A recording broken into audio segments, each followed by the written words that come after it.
Wisconsin public schools have seen close to $800 million of state funding cut from their budgets over the past 2 years. But in the next state budget, some schools could be looking forward to seeing some of that money coming back. News 8's Carrie Vick joins us now with the details. Lou, now that Wisconsin has a surplus instead of a deficit, Governor Scott Walker is looking for ways to help the state's schools with some extra funding. In his State of the State address last week, he mentioned providing funding incentives for schools that rank high or show rapid improvement on their school report cards. But some superintendents in our area are questioning if that's really the best way to help motivate schools to improve. Relief may be on the way for Wisconsin public schools who have spent the last 2 years compensating for the largest state funding cuts in Wisconsin's history. There'll probably be some sort of foundational base increase overall for all of our schools in funding. What level that's at is still something we're looking at. During a stop in La Crosse last week, Governor Scott Walker gave a glimpse into the next state budget.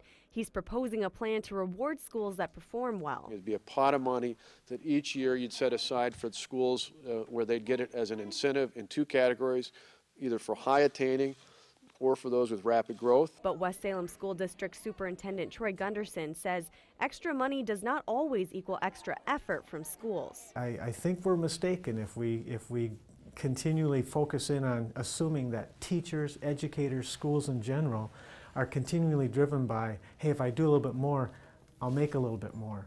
We'll get a little bit more.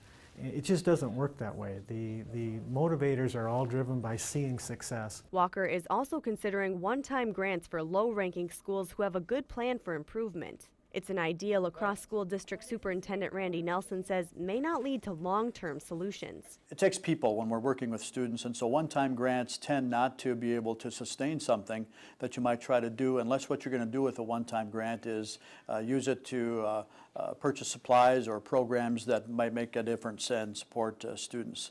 Reporting, Carrie Vick, News 8.